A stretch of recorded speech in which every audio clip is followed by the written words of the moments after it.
жимсийг бол яг таваарын зориултаар тарина гэвэл хүлэмжин тарих хэрэгтэй.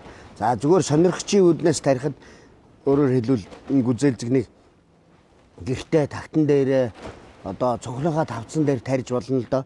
Тэхийн тулд бол ийм одоо үржүүлсэн ийм суулгацыг худалдаж аваад ийм цэцгийн савнд хөрсөнд хийж суулгах боломжтой.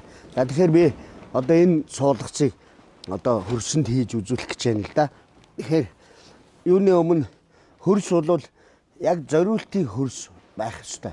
Хар шороо 3%, бууц 1%, элс 1% гэсэн ийм бэлдсэн хөрс байна.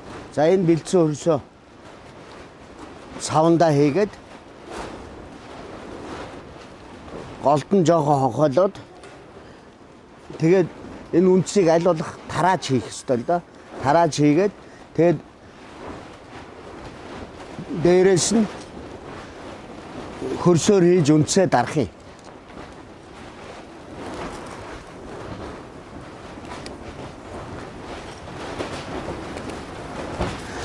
За ингээд үндсийг зөөлөн дараад за одоо манай хөрсөнд бол жишээлбэл энэ малын хоньны бууц явж байна л да. Ийм зүйлүүдээр хийгээд сайхан үндсээ сайхан дарж өгнө. За ингээд үндсэндээ услаад гэрэлтэй орчинд тавина. За тэгэхээр цаашдаа тарих нэг хэрэг одоо ургуулж арчлах бол хамгийн чухал зүйл байна л да. Навчаа маш их ажиглах хэрэгтэй. Тухайлбал одоо энэ навчин дээр жоохон юм хөнсөн байдал харагдаж байна. Энэ бол чийг дутсан байна.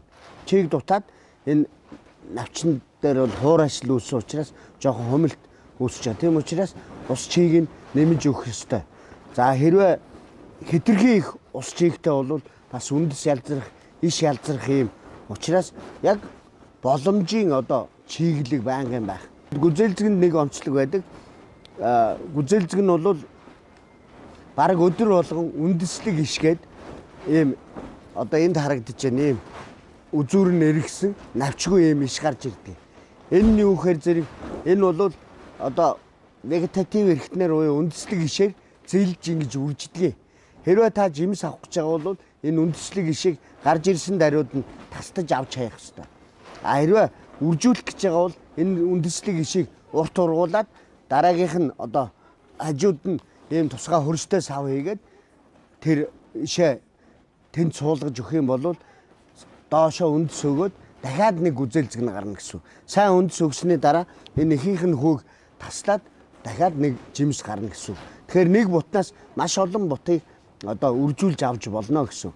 Ялангуяа өр хүүхдүүдэд энэ гүзээлзэгнийг тариулаад ийм жимс ургадаг гэдэг зүйлийг одоо хүүхдүүдэд мэдрүүлэх юм бол цаашдаа энийг чинь бол хүүхд чинь тариалаад явна гэсэн ийм зүйл байна. Тэгээд яг нарийн зүйлүүдийг хэрвээ яхаар бол манай мөнх нугаа амьдрал гээд Facebook пэйжээр ороод холбоо бариад зөвлөгөө авч болно. Баярлалаа.